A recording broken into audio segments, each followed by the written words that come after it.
നമുക്കറിയാം, പാലസ്തീനെ സ്വതന്ത്ര രാജ്യ പദവി പ്രഖ്യാപിച്ചിട്ടുള്ളത് നിലവിൽ 147 രാജ്യങ്ങൾ മാത്രമാണ് സ്വതന്ത്ര രാജ്യമാണ് എന്ന് അംഗീകരിച്ചിട്ടുള്ളത്. ഇസ്രയേലോ അമേരിക്കയോ ഒന്നും അംഗീകരിച്ചിട്ടില്ല. അതായത് 25,000 സ്ക്വയർ കിലോമീറ്റർ വരുന്ന ഇസ്രയേലുമായി അതിർത്തി പങ്കിടുന്ന ഫലസ്തീൻ എന്ന രാജ്യം ഏകദേശം 6,000-ൽ പരം ചതുര കിലോമീറ്ററും 51 ലക്ഷത്തിലധികം ജനങ്ങൾ തിങ്ങിപ്പാർക്കുന്ന സ്ഥലവുമാണ്.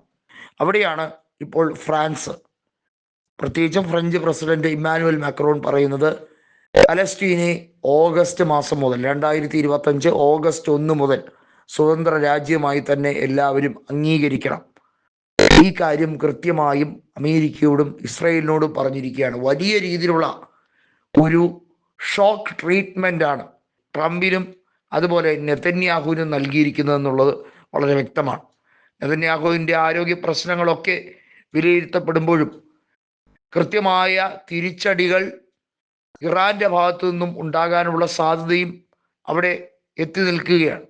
നമുക്കറിയാം, അമേരിക്കയുടെ എയർബേസ് ഖത്തറിൽ തകർത്തപ്പോഴാണ് അമേരിക്കയ്ക്ക് പെട്ടെന്ന് ബോധോദയമുണ്ടായതും ഇനി ഇറാനുമായി നേർക്കുനേർ യുദ്ധത്തിലേക്ക് പോകുന്നത് ആപത്കരമാണ്, മറ്റ് രീതിയിലേക്ക് വ്യാപാര യുദ്ധമൊക്കെ തുടങ്ങി ആ രീതിയിൽ അവരെ സാമ്പത്തികപരമായി ഞെരുക്കിക്കളയാം, തൽക്കാലം നേർക്കുനേരെയുള്ള യുദ്ധം വേണ്ട എന്ന് പറഞ്ഞ് ഇസ്രയേലിനെ പിന്തിരിപ്പിച്ചത്.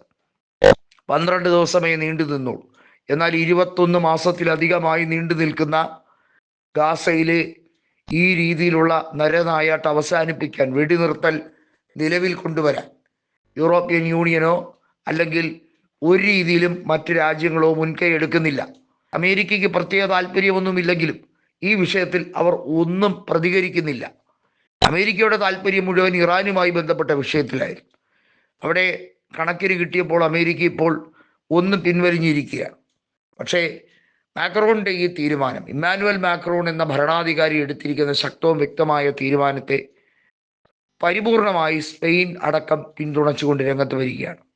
നിരവധിയായിട്ടുള്ള രാജ്യങ്ങൾ, സൗദിയും UAE ഒക്കെ അതിനെ അംഗീകരിച്ചുകൊണ്ട്, അതിനെ അഭിനന്ദിച്ചുകൊണ്ട്, നിങ്ങൾ ഉചിതമായ സമയത്ത് ഉചിതമായ തീരുമാനമെടുത്തിരിക്കുകയാണ്, നിങ്ങൾ എല്ലാ രീതിയിലും ലോകരാജ്യത്ത് പല നേതാക്കൾക്ക് മാതൃകയാണ് എന്ന് വ്യക്തമായി പറഞ്ഞുകൊണ്ടാണ് മാക്രോണിനെ പ്രശംസിച്ചുകൊണ്ട് രംഗത്ത് വന്നിരിക്കുന്നത്.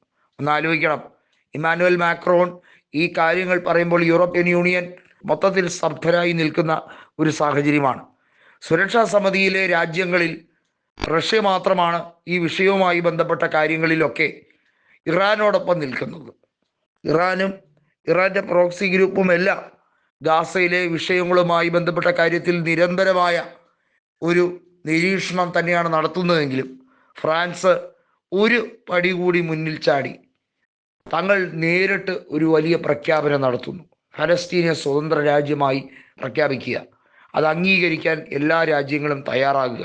147-ലധികം രാജ്യങ്ങൾ അംഗീകരിച്ചു.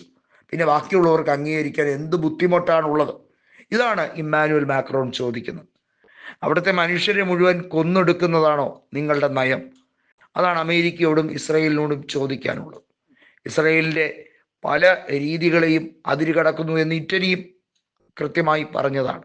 മാർപ്പാപ്പ പോലും കൃത്യമായി പറഞ്ഞു, പള്ളി ആക്രമണവുമായി ബന്ധപ്പെട്ട സയനിസ്റ്റ് ഭരണകൂടത്തിൻ്റെ ഈ രീതിയിലുള്ള കൊടൂരമായ നീക്കങ്ങളെ ഒരു രീതിയിലും അംഗീകരിക്കാൻ കഴിയില്ല എന്ന്. അതിനിടയിൽ ഫ്രഞ്ച് പ്രസിഡന്റിൻ്റെ ഈ വാക്കുകൾ ലോകരാജ്യങ്ങൾ വളരെയധികം സശ്രദ്ധയോടെയാണ് വീക്ഷിക്കുന്നത്.